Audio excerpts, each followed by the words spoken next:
It's a large Georgian townhouse. It's the headquarters of the Royal Bank of Scotland on the left. It's well worth a visit. It's a working bank, so if you just go in and have a look inside this building, the interior is beautiful.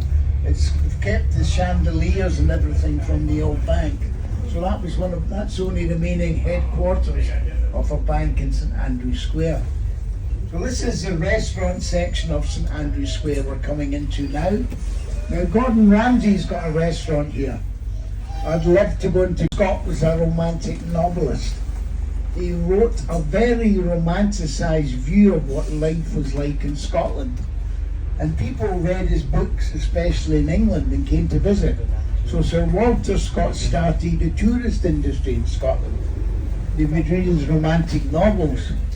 Unfortunately, life in Scotland bore little resemblance to Sir Walter Scott's books, but people still came to visit.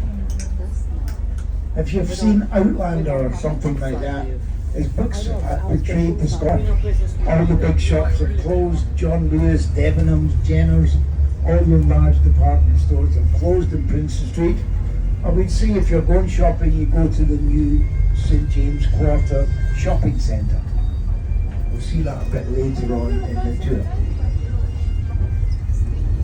So we're going back to Waterloo Place now, where the tour started. We're going back along Waterloo Place, if anybody's following on the map. Then we're going to go down to the Park of Holyrood and down to Holyrood Palace. This is the statue to the Duke of Wellington ahead of us. You see the statue ahead of us, the Duke of Wellington sitting on top his famous horse, Copenhagen. Now if you look how vibrant the horse looks, rearing up on its hind legs. I'll show you a much sculpture we did the Sir Walter Scott statue. On the left now, that's the entrance to the St James Quarters shopping centre there. And we're going to go straight along Waterloo Place now. Now shortly on the left I'm going to show you the steps that take you up to the Colton Hill. Now that's a very easy climb, folks. It doesn't take you long to get up there. And if you get a nice clear day, you get lovely views, lovely photographs looking west along Princes Street. So just on your left hand side now you'll see the steps that take you up to the Colton Hill. But ahead of us you're going to see Arthur's Seat. But that's a totally different kettle of fish. That is a difficult climb. That one takes 45 minutes to the top of the hill ahead of us, the dormant volcano. You've got Salisbury Crags in the foreground, you've got Arthur's Seat in the background. And that is a difficult climb. 45 minutes of climbing, and it's pretty steep. So this is the next stop on the tour. This is stop number 3. The stop for the view of the park and for the Scots Monument, the Rabbie Burns Monument. So that's a great photograph of the park just ahead of us on the right. Keep out the modern flats at the bottom. And there's your window straight down there.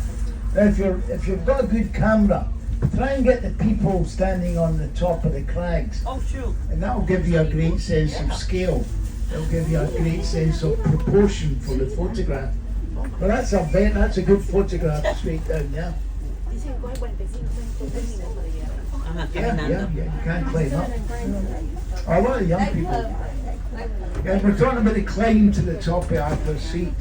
Now I used to be able to do that when I was a boy, because that's where you went on Easter Sunday to roll your Easter eggs.